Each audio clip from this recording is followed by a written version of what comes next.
There's something strange happening online.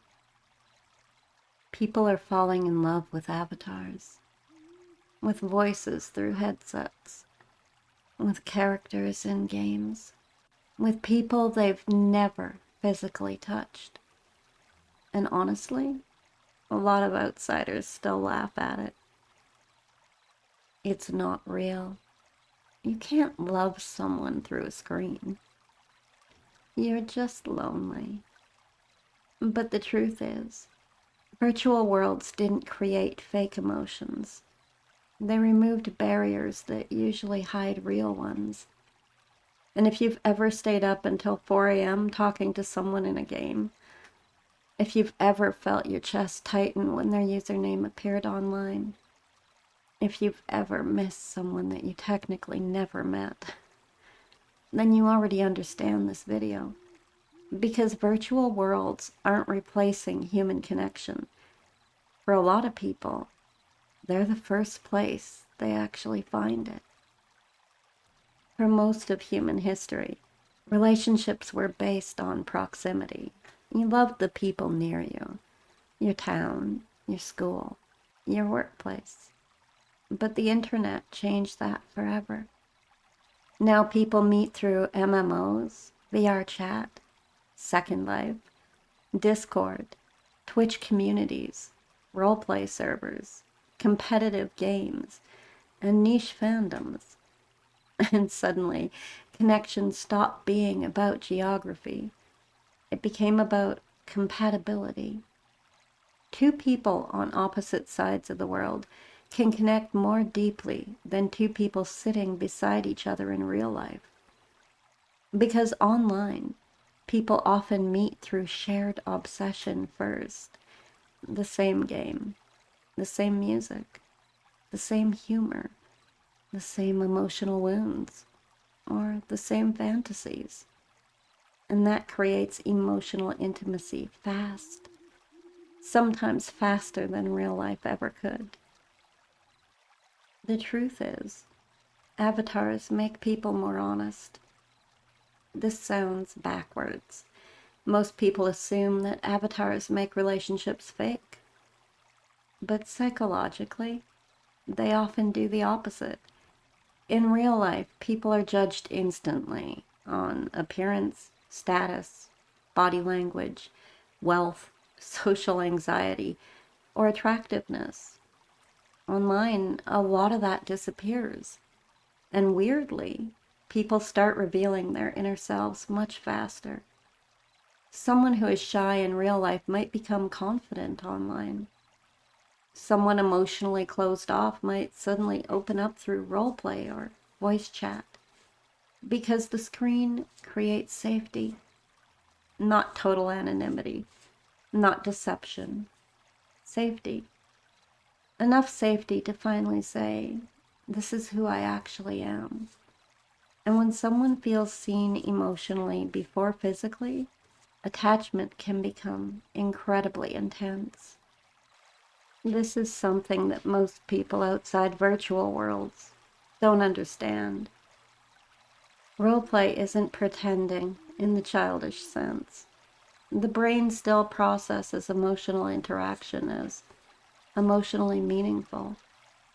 If someone comforts you consistently, supports you, protects you, spends hours emotionally engaged with you, your brain responds, even if it's happening through avatars. Especially in immersive spaces like VR chat or Second Life. Some of the MMORPG guild communities or story-driven roleplay groups, people aren't just texting.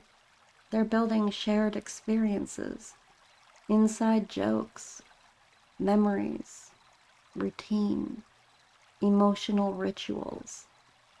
And human attachment is built through repetition, not physical proximity alone. Modern life is isolating. A lot of people barely talk to anyone outside of work or school. Some people feel invisible in their daily lives.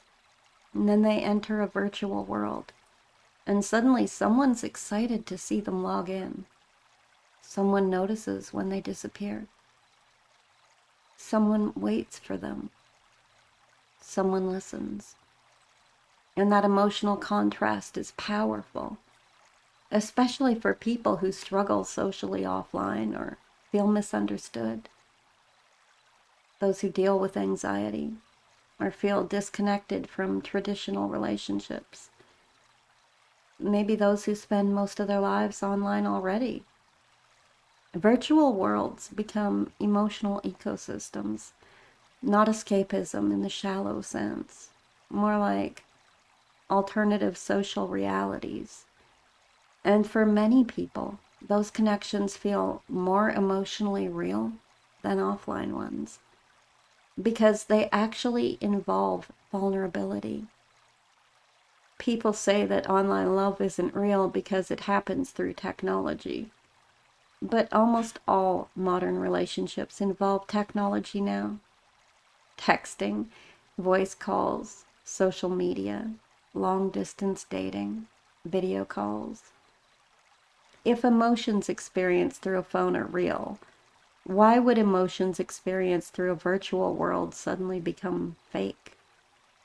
The emotion itself is real. Your heart rate is real.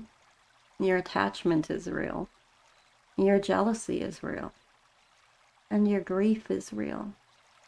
And honestly, some virtual relationships become stronger than physical ones because they're built on communication first, not convenience or appearance, not social expectation, just emotional connection.